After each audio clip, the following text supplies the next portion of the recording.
Chapter 1. It is true that I have sent 6 bullets through the head of my best friend, and yet I hope to show by this statement that I am not his murderer.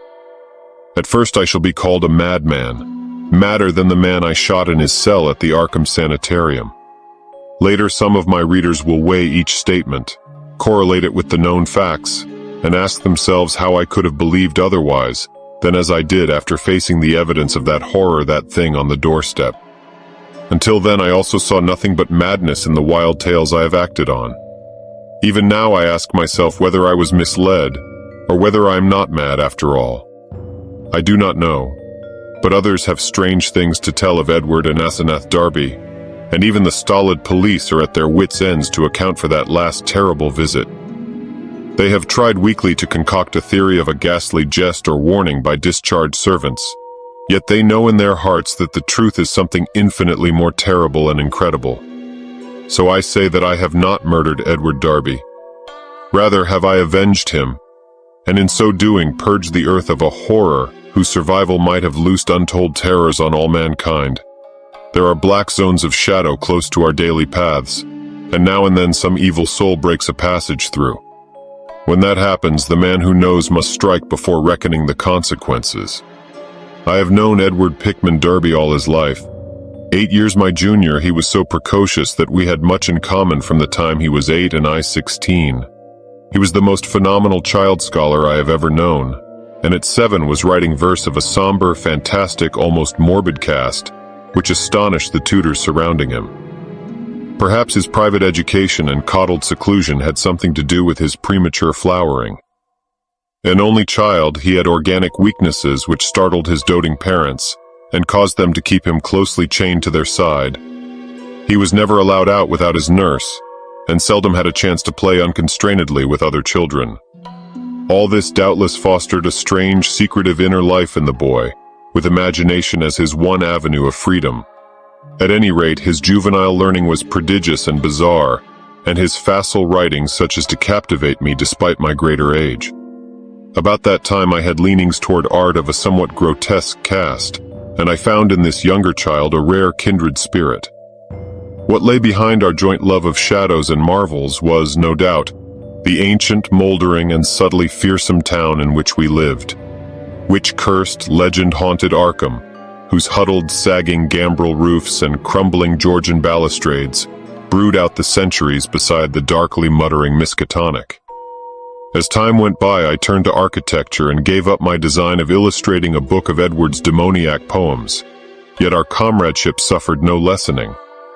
Young Darby's odd genius developed remarkably, and in his 18th year, his collected nightmare lyrics made a real sensation when issued under the title Azathoth and Other Horrors. He was a close correspondent of the notorious Baudelairean poet Justin Jeffrey, who wrote The People of the Monolith and died screaming in a madhouse in 1926 after a visit to a sinister, ill-regarded village in Hungary. In self-reliance and practical affairs, however, Darby was greatly retarded because of his coddled existence.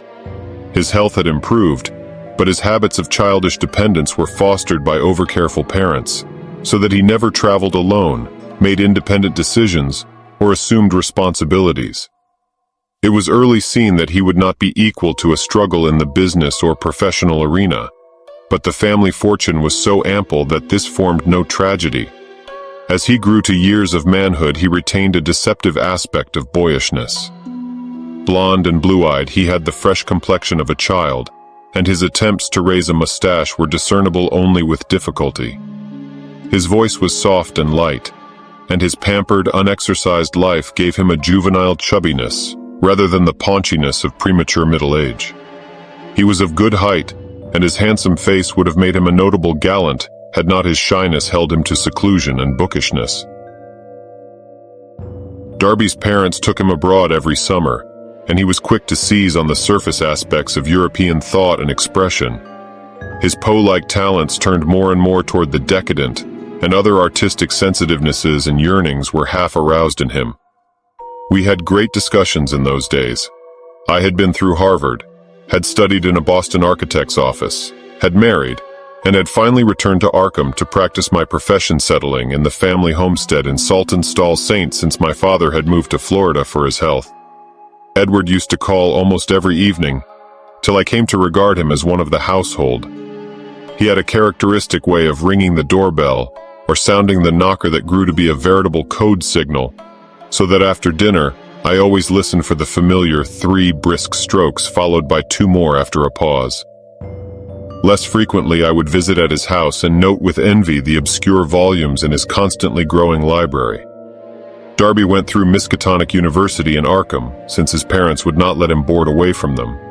He entered at 16 and completed his course in 3 years, majoring in English and French literature and receiving high marks in everything but mathematics and the sciences.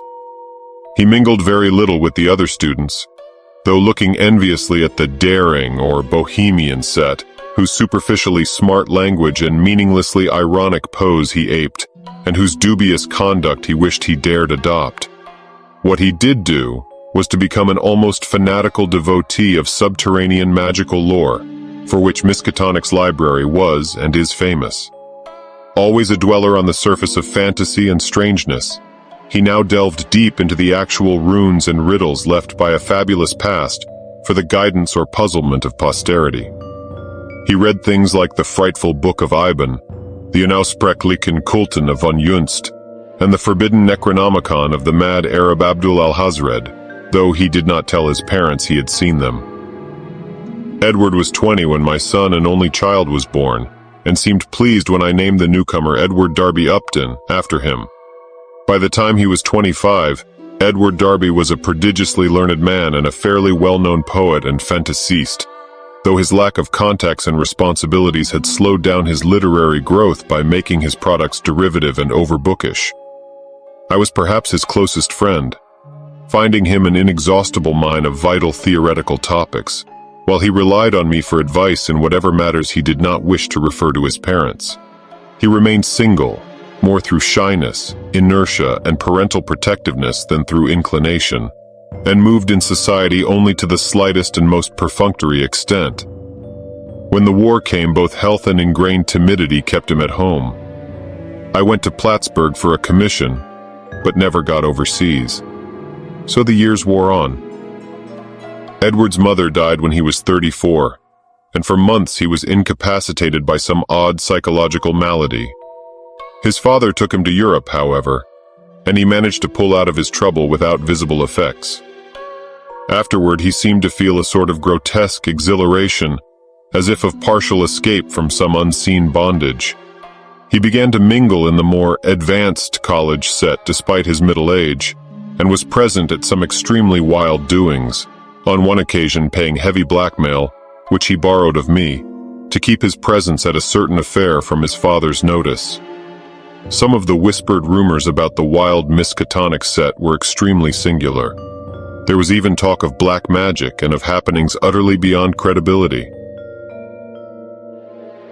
Chapter 2. Edward was 38 when he met Asenath Waite. She was, I judge, about 23 at the time, and was taking a special course in medieval metaphysics at Miskatonic. The daughter of a friend of mine had met her before, in the Hall School at Kingsport, and had been inclined to shun her because of her odd reputation.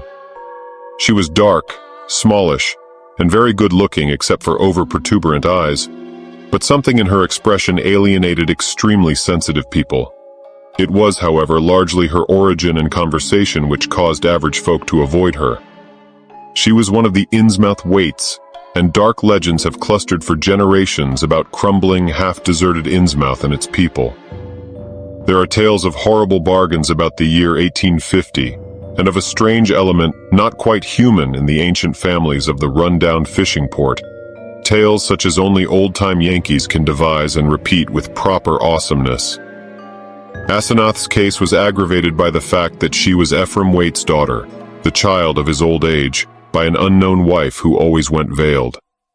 Ephraim lived in a half-decayed mansion in Washington Street, Innsmouth, and those who had seen the place, Arkham folk avoid going to Innsmouth whenever they can, declared that the attic windows were always boarded, and that strange sounds sometimes floated from within as evening drew on.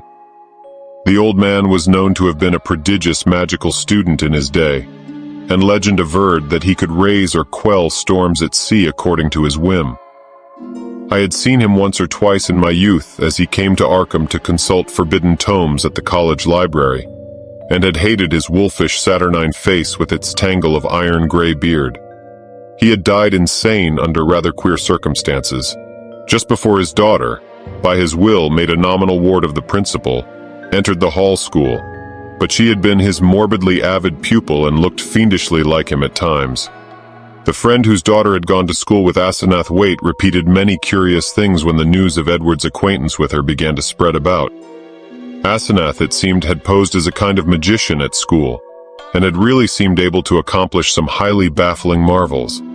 She professed to be able to raise thunderstorms, though her seeming success was generally laid to some uncanny knack at prediction. All animals markedly disliked her, and she could make any dog howl by certain motions of her right hand.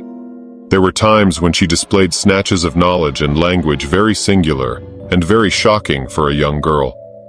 When she would frighten her schoolmates with leers and winks of an inexplicable kind, and would seem to extract an obscene and zestful irony from her present situation. Most unusual, though, were the well-attested cases of her influence over other persons. She was, beyond question, a genuine hypnotist. By gazing peculiarly at a fellow student, she would often give the latter a distinct feeling of exchanged personality, as if the subject were placed momentarily in the magician's body and able to stare half across the room at her real body, whose eyes blazed and protruded with an alien expression. Asenath often made wild claims about the nature of consciousness and about its independence of the physical frame, or at least from the life processes of the physical frame. Her crowning rage, however, was that she was not a man, since she believed a male brain had certain unique and far-reaching cosmic powers. Given a man's brain, she declared, she could not only equal but surpass her father in mastery of unknown forces. Edward met Asenath at a gathering of intelligentsia held in one of the students' rooms, and could talk of nothing else when he came to see me the next day. He had found her full of the interests and erudition which engrossed him most, and was in addition wildly taken with her appearance. I had never seen the young woman, and recalled casual references only faintly, but I knew who she was. It seemed rather regrettable that Darby should become so upheaved about her, but I said nothing to discourage him, since infatuation thrives on opposition. He was not, he said, mentioning her to his father. In the next few weeks I heard of very little but Asenath from young Darby. Others now remarked Edward's autumnal gallantry, though they agreed that he did not look even nearly his actual age, or seem at all inappropriate as an escort for his bizarre divinity. He was only a trifle paunchy despite his indolence and self-indulgence, and his face was absolutely without lines. Asenath, on the other hand, had the premature crow's feet which come from the exercise of an intense will. About this time Edward brought the girl to call on me, and I at once saw that his interest was by no means one-sided. She eyed him continually with an almost predatory air, and I perceived that their intimacy was beyond untangling. Soon afterward I had a visit from old Mr. Darby, whom I had always admired and respected. He had heard the tales of his son's new friendship, and had wormed the whole truth out of the boy. Edward meant to marry Asenath, and had even been looking at houses in the suburbs. Knowing my usually great influence with his son, the father wondered if I could help to break the ill-advised affair off, but I regretfully expressed my doubts. This time it was not a question of Edward's weak will, but of the woman's strong will. The perennial child had transferred his dependence from the parental image to a new and stronger image, and nothing could be done about it. The wedding was performed a month later by a justice of the peace, according to the bride's request. Mr. Darby, at my advice, offered no opposition, and he, my wife, my son, and I attended the brief ceremony, the other guests being wild young people from the college. Asenath had bought the old Crown and Shield place in the country at the end of High Street, and they proposed to settle there after a short trip to Innsmouth, whence 3 servants and some books and household goods were to be brought. It was probably not so much consideration for Edward and his father, as a personal wish to be near the college its library, and its crowd of sophisticates that made Asenath settle in Arkham instead of returning permanently home. When Edward called on me after the honeymoon, I thought he looked slightly changed. Asenath had made him get rid of the undeveloped mustache, but there was more than that. He looked soberer and more thoughtful, his habitual pout of childish rebelliousness being exchanged for a look almost of genuine sadness. I was puzzled to decide whether I liked or disliked the change. Certainly he seemed for the moment more normally adult than ever before. Perhaps the marriage was a good thing. Might not the change of dependence form a start toward actual neutralization, leading ultimately to responsible independence? He came alone, for Asenath was very busy. She had brought a vast store of books and apparatus from Innsmouth. Darby shuddered as he spoke the name, and was finishing the restoration of the Crown and Shield house and grounds. Her home in that town was a rather disquieting place, but certain objects in it had taught him some surprising things. He was progressing fast in esoteric lore now that he had Asenath's guidance. Some of the experiments she proposed were very daring and radical. He did not feel at liberty to describe them, but he had confidence in her powers and intentions.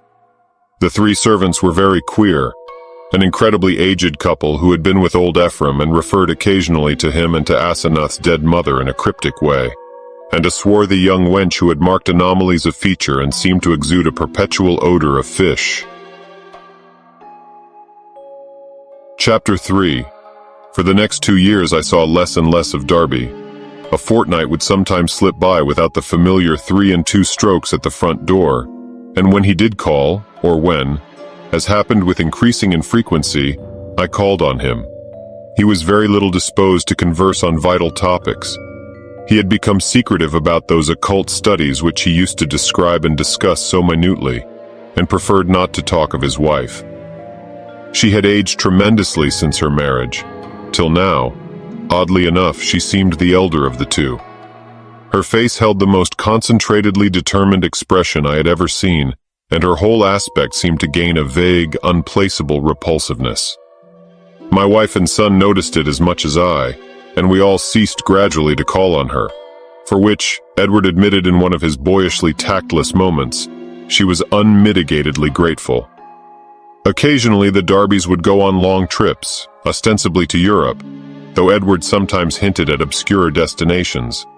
It was after the first year that people began talking about the change in Edward Darby. It was very casual talk, for the change was purely psychological, but it brought up some interesting points. Now and then, it seemed, Edward was observed to wear an expression and to do things wholly incompatible with his usual flabby nature. For example, although in the old days he could not drive a car, he was now seen occasionally to dash into or out of the old Crown and Shield driveway with Asenath's powerful Packard, handling it like a master, and meeting traffic entanglements with a skill and determination utterly alien to his accustomed nature. In such cases, he seemed always to be just back from some trip, or just starting on one. What sort of trip, no one could guess, although he mostly favored the Innsmouth road. Oddly, the metamorphosis did not seem altogether pleasing. People said he looked too much like his wife, or like old Ephraim Waite himself in these moments. Or perhaps these moments seemed unnatural because they were so rare. Sometimes hours after starting out in this way, he would return listlessly sprawled on the rear seat of the car, while an obviously hired chauffeur or mechanic drove. Also, his preponderant aspect on the streets during his decreasing round of social contacts, including, I may say, his calls on me, was the old-time indecisive one, its irresponsible childishness even more marked than in the past. While Asenath's face aged, Edward's, aside from those exceptional occasions, actually relaxed into a kind of exaggerated immaturity, save when a trace of the new sadness or understanding would flash across it. It was really very puzzling. Meanwhile, the Darbys almost dropped out of the gay college circle. Not through their own disgust, we heard, but because something about their present studies shocked even the most callous of the other decadents. It was in the 3rd year of the marriage that Edward began to hint openly to me of a certain fear and dissatisfaction. He would let fall remarks about things going too far, and would talk darkly about the need of saving his identity. At first I ignored such references, but in time I began to question him guardedly, remembering what my friend's daughter had said about Asenath's hypnotic influence over the other girls at school, the cases where students had thought they were in her body looking across the room at themselves. This questioning seemed to make him at once alarmed and grateful, and once he mumbled something about having a serious talk with me later. About this time old Mr. Darby died, for which I was afterward very thankful. Edward was badly upset, though by no means disorganized. He had seen astonishingly little of his parents since his marriage, for Asenath had concentrated in herself all his vital sense of family linkage. Some called him callous in his loss, especially since those jaunty and confident moods in the car began to increase. He now wished to move back into the old Darby mansion, but Asenath insisted on staying in the Crown and Shield house, to which she had become well adjusted. Not long afterward, my wife heard a curious thing from a friend, one of the few who had not dropped the Darbys. She had been out to the end of High Saint to call on the couple, and had seen a car shoot briskly out of the drive with Edward's oddly confident and almost sneering face above the wheel. Ringing the bell, she had been told by the repulsive wench that Asenath was also out, but had chanced to look up at the house in leaving. There, at one of Edward's library windows, she had glimpsed a hastily withdrawn face, a face whose expression of pain, defeat, and wistful hopelessness was poignant beyond description. It was, incredibly enough in view of its usual domineering cast, Asenath's. Yet the caller had vowed that in that instant, the sad, muddled eyes of poor Edward were gazing out from it. Edward's calls now grew a trifle more frequent, and his hints occasionally became concrete. What he said was not to be believed, even in centuried and legend-haunted Arkham, but he threw out his dark lore with a sincerity and convincingness which made one fear for his sanity. He talked about terrible meetings in lonely places, of cyclopean ruins in the heart of the Maine woods beneath which vast staircases lead down to abysses of nighted secrets, of complex angles that lead through invisible walls to other regions of space and time, and of hideous exchanges of personality that permitted explorations in remote and forbidden places, on other worlds, and in different space-time continua. He would now and then back up certain crazy hints by exhibiting objects which utterly nonplussed me, elusively colored and bafflingly textured objects like nothing ever heard of on Earth, whose insane curves and surfaces answered no conceivable purpose and followed no conceivable geometry. These things, he said, came from outside, and his wife knew how to get them. Sometimes, but always in frightened and ambiguous whispers, he would suggest things about old Ephraim Waite, whom he had seen occasionally at the college library in the old days. These adumbrations were never specific, but seemed to revolve around some especially horrible doubt as to whether the old wizard were really dead, in a spiritual as well as corporeal sense. At times Darby would halt abruptly in his revelations, and I wondered whether Asenath could possibly have divined his speech at a distance and cut him off through some unknown sort of telepathic mesmerism, some power of the kind she had displayed at school. Certainly she suspected that he told me things, for as the weeks passed she tried to stop his visits with words and glances of a most inexplicable potency. Only with difficulty could he get to see me, for although he would pretend to be going somewhere else, some invisible force would generally clog his motions, or make him forget his destination for the time being. His visits usually came when Asenath was away in her own body, as he once oddly put it. She always found out later. The servants watched his goings and comings, but evidently she thought it inexpedient to do anything drastic. Chapter 4. Darby had been married more than 3 years on that August day when I got the telegram from Maine. I had not seen him for 2 months, but had heard he was away on business. Asenath was supposed to be with him, though watchful gossips declared there was someone upstairs in the house behind the doubly curtained windows. They had watched the purchases made by the servants.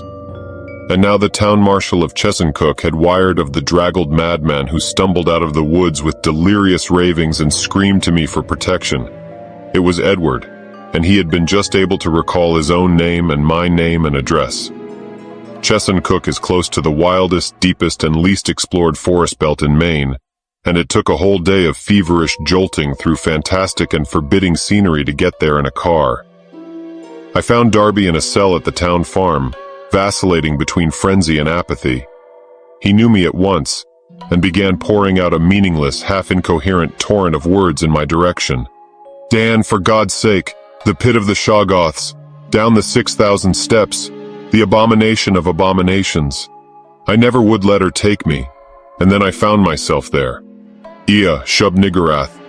The shape rose up from the altar, and there were 500 that howled. The hooded thing bleated Kamog. Kamog. That was old Ephraim's secret name in the coven. I was there, where she promised she wouldn't take me. A minute before I was locked in the library, and then I was there where she had gone with my body, in the place of utter blasphemy. The unholy pit where the black realm begins and the watcher guards the gate. I saw a Shoggoth. It changed shape. I can't stand it. I won't stand it. I'll kill her if she ever sends me there again. I'll kill that entity. Her, him, it. I'll kill it. I'll kill it with my own hands. It took me an hour to quiet him, but he subsided at last. The next day I got him decent clothes in the village and set out with him for Arkham. His fury of hysteria was spent, and he was inclined to be silent, though he began muttering darkly to himself when the car passed through Augusta, as if the sight of a city aroused unpleasant memories. It was clear that he did not wish to go home, and considering the fantastic delusions he seemed to have about his wife, delusions undoubtedly springing from some actual hypnotic ordeal to which he had been subjected, I thought it would be better if he did not. I resolved, put him up myself for a time, no matter what unpleasantness it would make with Asenath. Later I would help him get a divorce, for most assuredly there were mental factors which made this marriage suicidal for him. When we struck open country again, Darby's muttering faded away, and I let him nod and drowse on the seat beside me as I drove. During our sunset dash through Portland, the muttering commenced again, more distinctly than before, and as I listened I caught a stream of utterly insane drivel about Asenath. The extent to which she had preyed on Edward's nerves was plain, for he had woven a whole set of hallucinations around her. His present predicament, he mumbled furtively, was only one of a long series. She was getting hold of him, and he knew that someday she would never let go. Even now she probably let him go only when she had to, because she couldn't hold on long at a time. She constantly took his body and went to nameless places for nameless rites, leaving him in her body and locking him upstairs. But sometimes she couldn't hold on, and he would find himself suddenly in his own body again in some far-off, horrible, and perhaps unknown place. Sometimes she'd get hold of him again, and sometimes she couldn't. Often he was left stranded somewhere as I had found him. Time and again he had to find his way home from frightful distances, getting somebody to drive the car after he found it. The worst thing was that she was holding on to him longer and longer at a time. She wanted to be a man, to be fully human. That was why she got hold of him. She had sensed the mixture of fine wrought brain and weak will in him. Someday she would crowd him out and disappear with his body, disappear to become a great magician like her father, and leave him marooned in that female shell that wasn't even quite human. Yes, he knew about the Innsmouth blood now. There had been traffic with things from the sea. It was horrible.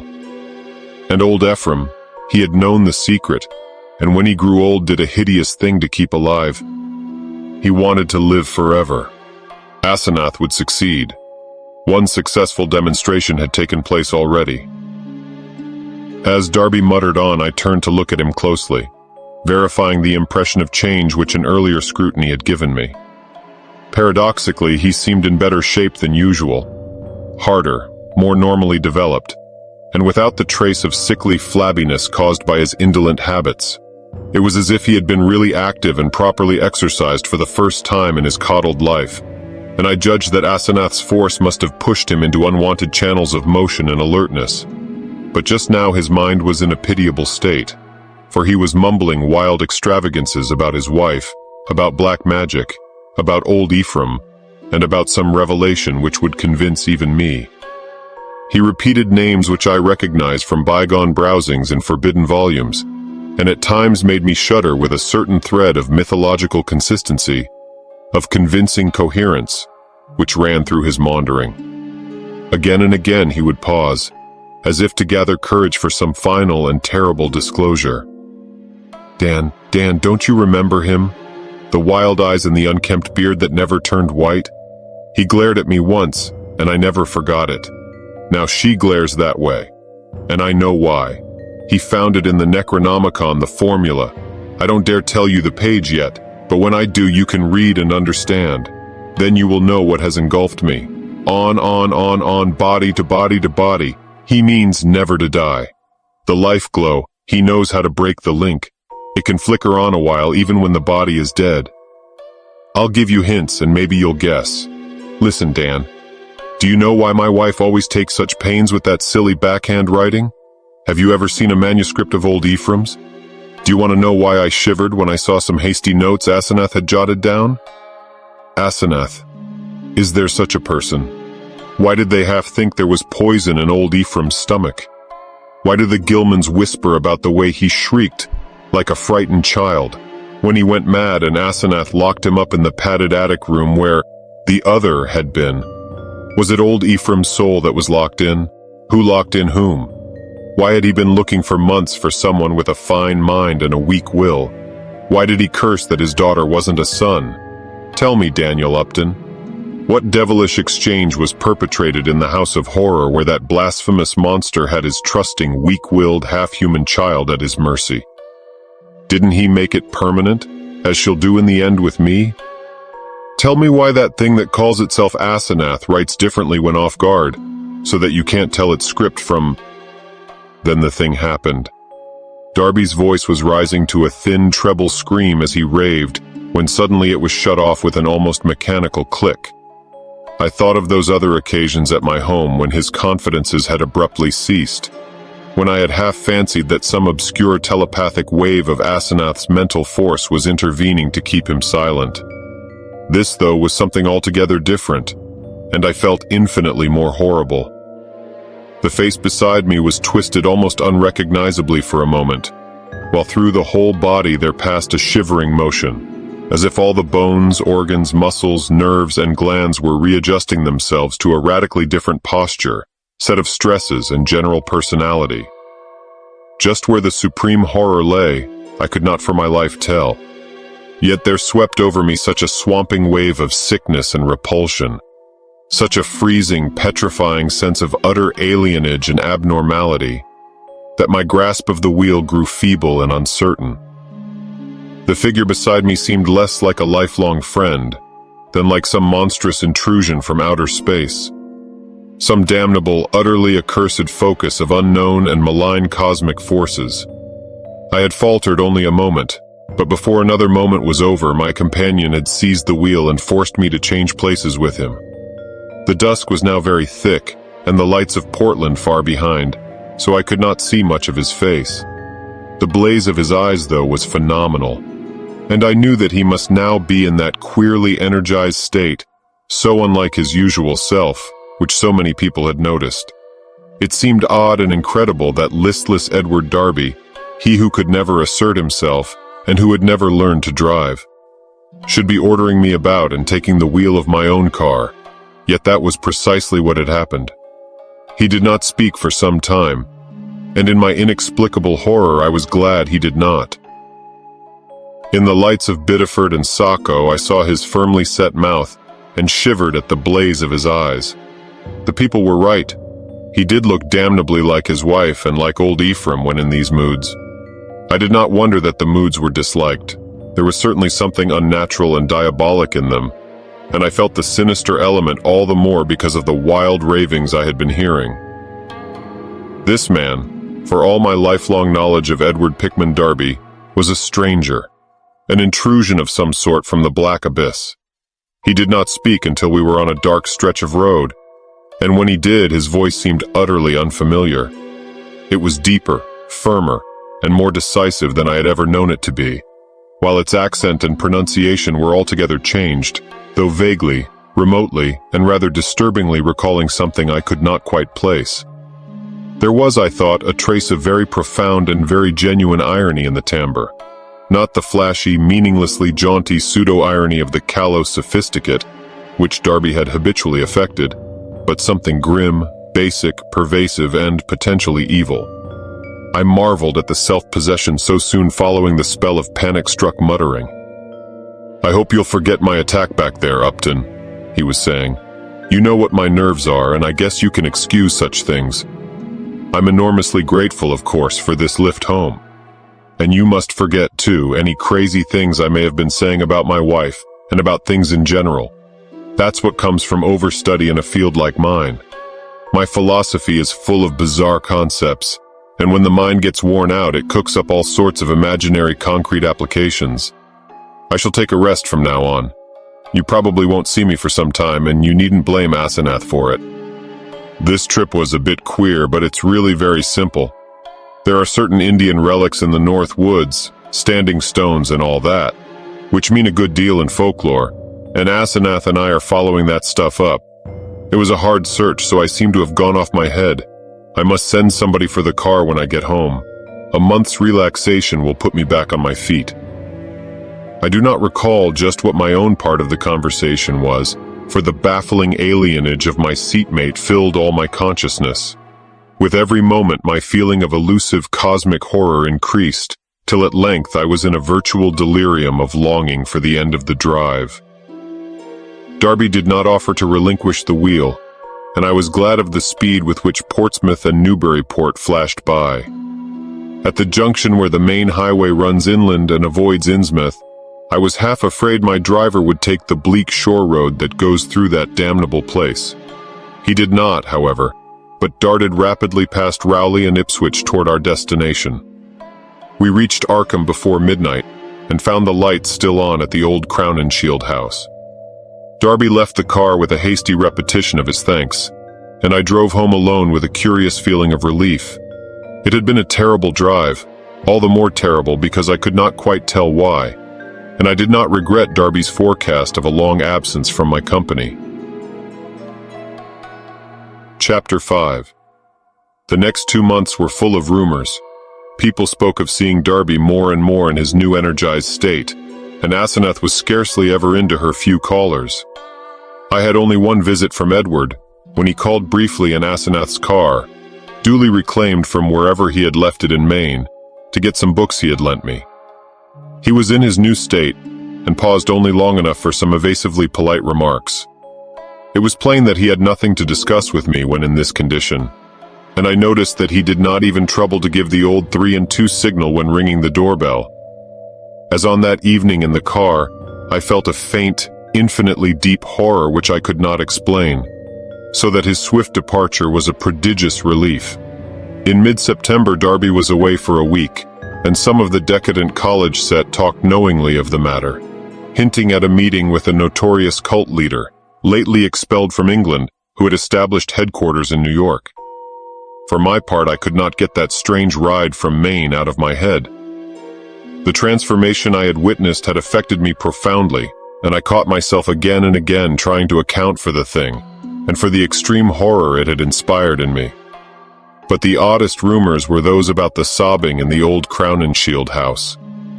The voice seemed to be a woman's, and some of the younger people thought it sounded like Asenath's. It was heard only at rare intervals, and would sometimes be choked off as if by force. There was talk of an investigation, but this was dispelled one day when Asenath appeared in the streets and chatted in a sprightly way with a large number of acquaintances, apologizing for her recent absences, and speaking incidentally about the nervous breakdown and hysteria of a guest from Boston. The guest was never seen, but Asenath's appearance left nothing to be said, and then someone complicated matters by whispering that the sobs had once or twice been in a man's voice. One evening in mid-October, I heard the familiar 3 and 2 ring at the front door. Answering it myself, I found Edward on the steps, and saw in a moment that his personality was the old one which I had not encountered since the day of his ravings on that terrible ride from Chesuncook. His face was twitching with a mixture of odd emotions in which fear and triumph seemed to share dominion, and he looked furtively over his shoulder as I closed the door behind him. Following me clumsily to the study, He asked for some whiskey to steady his nerves. I forbore to question him, but waited till he felt like beginning whatever he wanted to say.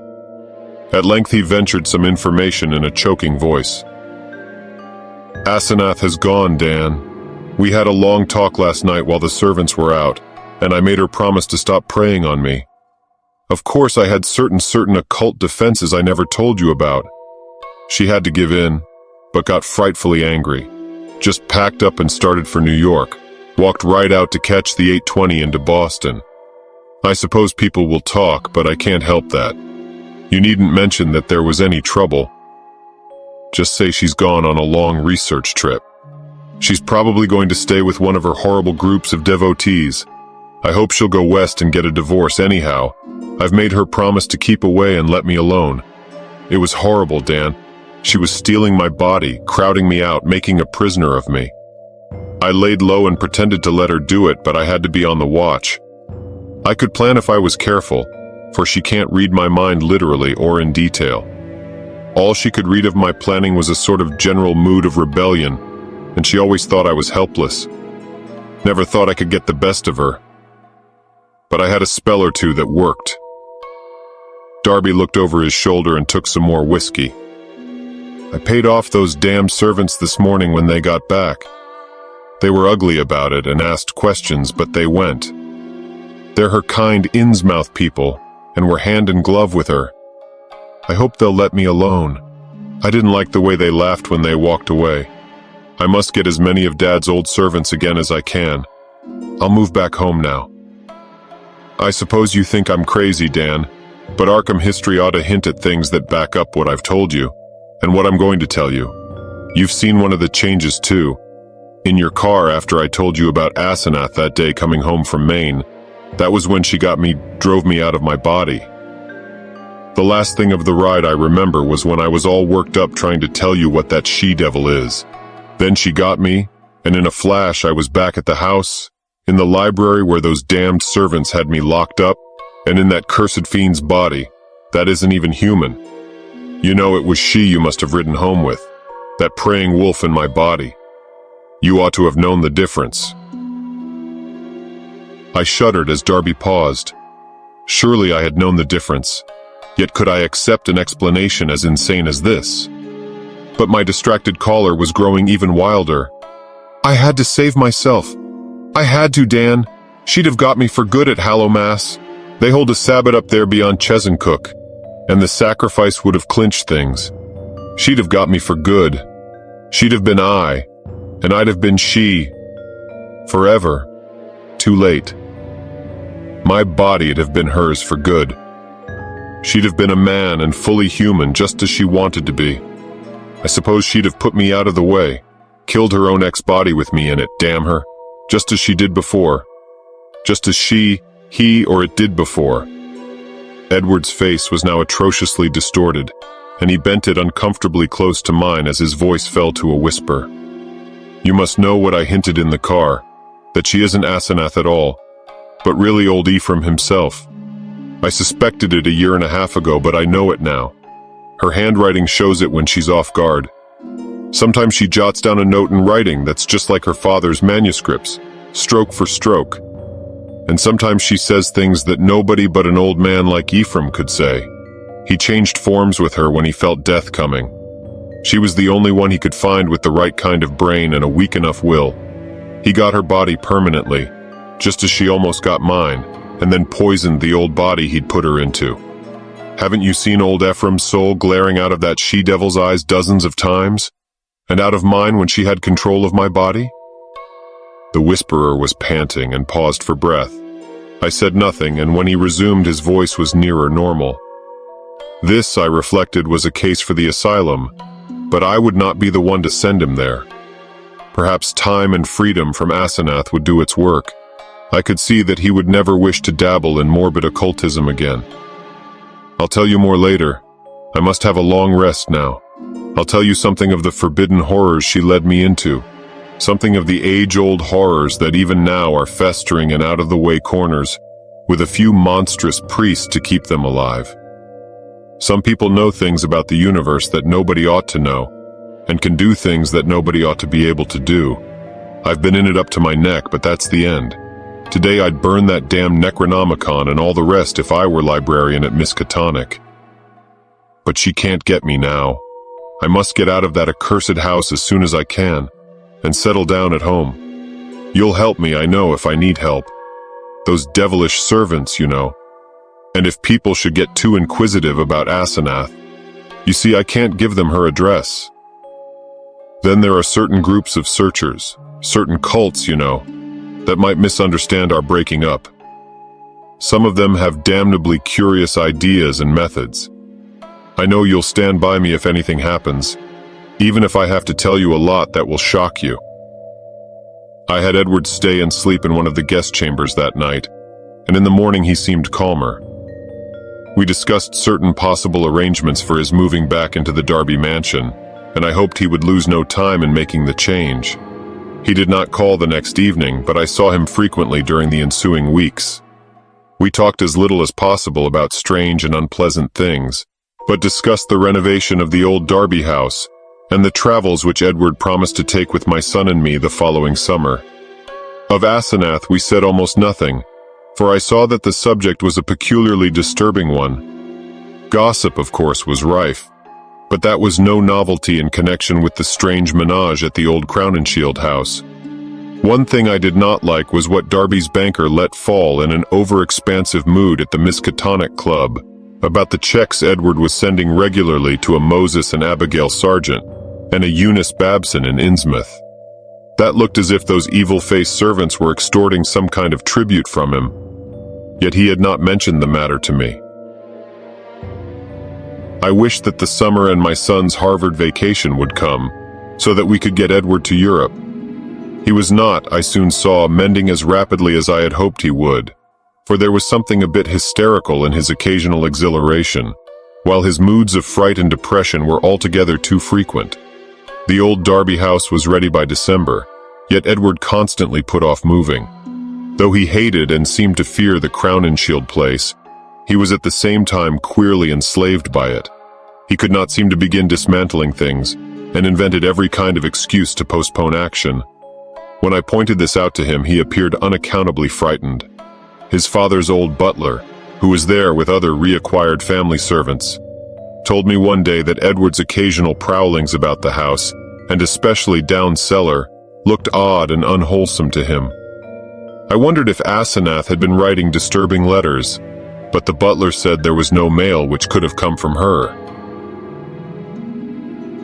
Chapter 6. It was about Christmas that Darby broke down one evening while calling on me. I was steering the conversation toward next summer's travels when he suddenly shrieked and leaped up from his chair with a look of shocking, uncontrollable fright. A cosmic panic and loathing such as only the nether gulfs of nightmare could bring to any sane mind. My brain, God, Dan, it's tugging from beyond, knocking, clawing, that she-devil even now, Ephraim, Camog, the pit of the Shoggoths, Ea, Shub-Niggurath, the goat with 1,000 young. The flame, beyond body, beyond life in the earth. Oh God. I pulled him back to his chair and poured some wine down his throat as his frenzy sank to a dull apathy. He did not resist, but kept his lips moving as if talking to himself. Presently I realized that he was trying to talk to me, and bent my ear to his mouth to catch the feeble words. Again, she's trying. I might have known. Nothing can stop that force. Not distance, nor magic, nor death. It comes and comes, mostly in the night. I can't leave. It's horrible, what? Oh God, Dan. If you only knew as I do just how horrible it is. When he had slumped down into a stupor, I propped him with pillows and let normal sleep overtake him. I did not call a doctor, for I knew what would be said of his sanity, and wished to give nature a chance if I possibly could. He waked at midnight and I put him to bed upstairs, but he was gone by morning. He had let himself quietly out of the house, and his butler, when called on the wire, said he was at home pacing restlessly about the library. Edward went to pieces rapidly after that. He did not call again, but I went daily to see him. He would always be sitting in his library, staring at nothing and having an air of abnormal listening. Sometimes he talked rationally, but always on trivial topics. Any mention of his trouble, of future plans, or of Asenath would send him into a frenzy. His butler said he had frightful seizures at night, during which he might eventually do himself harm. I had a long talk with his doctor, banker, and lawyer, and finally took the physician with 2 specialist colleagues to visit him. The spasms that resulted from the first questions were violent and pitiable, and that evening a closed car took his poor, struggling body to the Arkham Sanitarium. I was made his guardian, and called on him twice weekly, almost weeping to hear his wild shrieks, awesome whispers, and dreadful droning repetitions of such phrases as, "I had to do it, I had to do it, it'll get me down there in the dark. Mother, Mother Dan, save me, save me." How much hope of recovery there was, no one could say. But I tried my best to be optimistic. Edward must have a home if he emerged, so I transferred his servants to the Derby mansion, which would surely be his sane choice.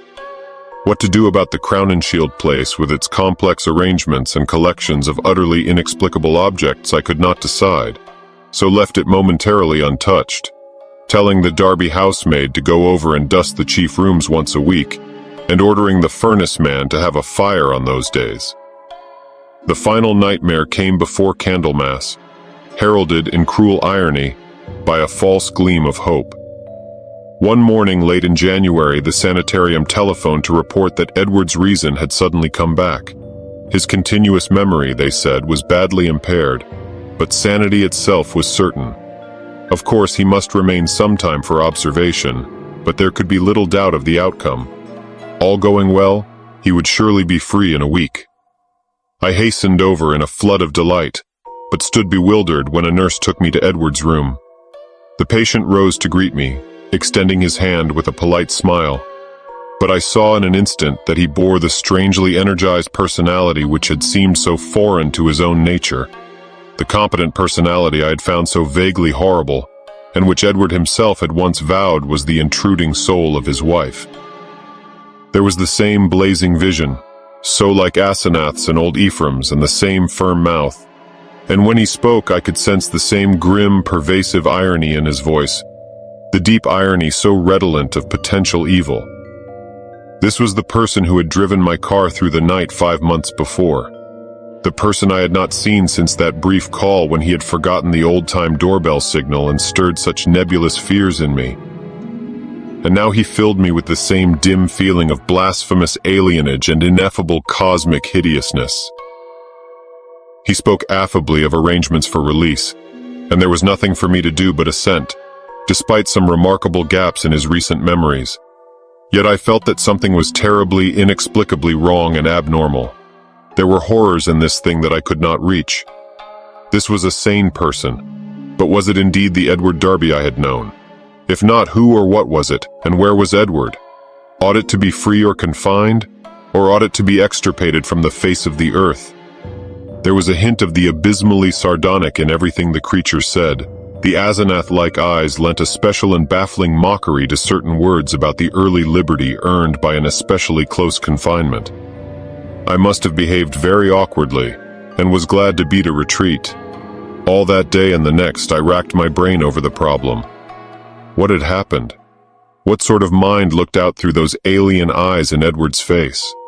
I could think of nothing but this dimly terrible enigma, and gave up all efforts to perform my usual work.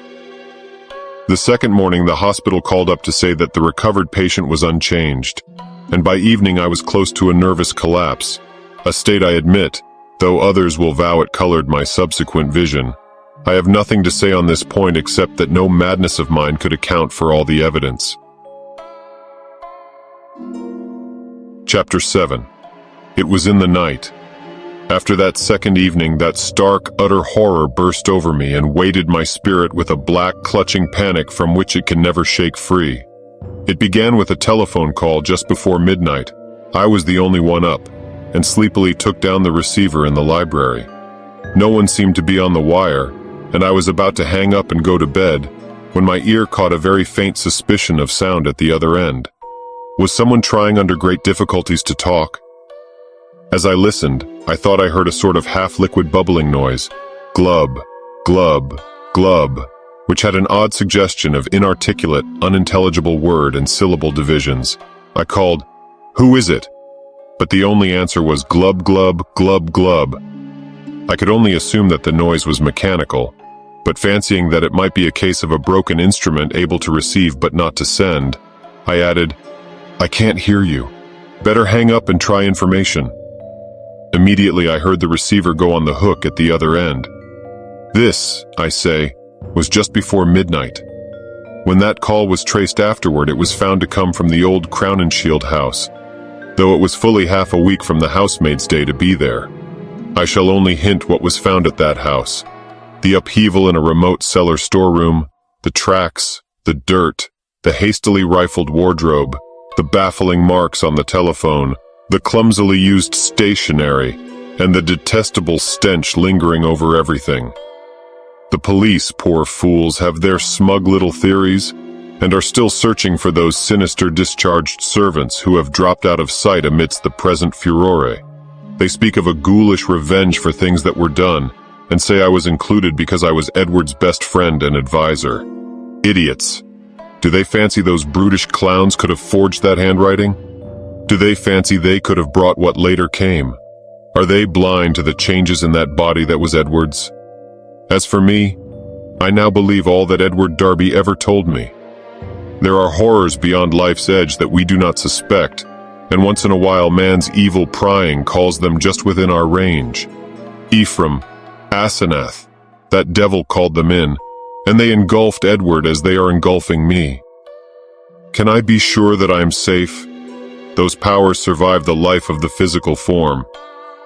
The next day in the afternoon, when I pulled out of my prostration and was able to walk and talk coherently, I went to the madhouse and shot him dead for Edward's and the world's sake. But can I be sure till he is cremated? They are keeping the body for some silly autopsies by different doctors.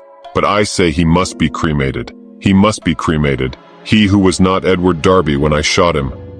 I shall go mad if he is not, for I may be the next. But my will is not weak, and I shall not let it be undermined by the terrors I know are seething around it. One life, Ephraim, Asenath, and Edward. Who now? I will not be driven out of my body. I will not change souls with that bullet-ridden lich in the madhouse. But let me try to tell coherently of that final horror. I will not speak of what the police persistently ignored, the tales of that dwarfed, grotesque, malodorous thing met by at least 3 wayfarers in High Saint just before 2 o'clock, and the nature of the single footprints in certain places. I will say only that just about 2, the doorbell and knocker waked me. Doorbell and knocker both, plied alternately and uncertainly in a kind of weak desperation, and each trying to keep to Edward's old signal of 3 and 2 strokes. Roused from sound sleep, my mind leaped into a turmoil. Derby at the door and remembering the old code, that new personality had not remembered it. Was Edward suddenly back in his rightful state? Why was he here in such evident stress and haste? Had he been released ahead of time, or had he escaped? Perhaps, I thought as I flung on a robe and bounded downstairs, his return to his own self had brought raving and violence, revoking his discharge and driving him to a desperate dash for freedom.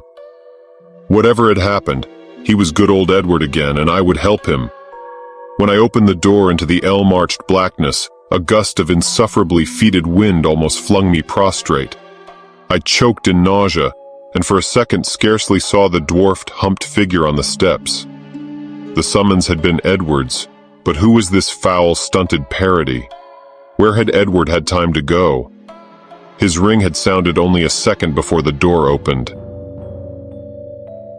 The caller had on one of Edward's overcoats, its bottom almost touching the ground, and its sleeves rolled back yet still covering the hands. On the head was a slouch hat pulled low, while a black silk muffler concealed the face. As I stepped unsteadily forward, the figure made a semi-liquid sound like that I had heard over the telephone, glub, glub, and thrust at me a large, closely written paper impaled on the end of a long pencil. Still reeling from the morbid and unaccountable feeder, I seized this paper and tried to read it in the light from the doorway. Beyond question, it was in Edward's script. But why had he written when he was close enough to ring? And why was the script so awkward, coarse, and shaky? I could make out nothing in the dim half-light, so edged back into the hall, the dwarf figure clumping mechanically after but pausing on the inner door's threshold. The odor of this singular messenger was really appalling, and I hoped, not in vain thank God, that my wife would not wake and confront it. Then, as I read the paper, I felt my knees give under me, and my vision go black. I was lying on the floor when I came to, that accursed sheet still clutched in my fear-rigid hand. This is what it said. Dan, go to the sanitarium and kill it. Exterminate it. It isn't Edward Darby anymore. She got me. It's Asenath, and she has been dead 3 months and a half. I lied when I said she had gone away. I killed her. I had to. It was sudden, but we were alone and I was in my right body. I saw a candlestick and smashed her head in. She would have got me for good at Hallowmass. I buried her in the farther cellar storeroom under some old boxes and cleaned up all the traces. The servants suspected next morning, but they have such secrets that they dare not tell the police. I sent them off, but God knows what they and others of the cult will do. I thought for a while I was all right, and then I felt the tugging at my brain. I knew what it was. I ought to have remembered. A soul like hers or Ephraim's is half detached, and keeps right on after death as long as the body lasts.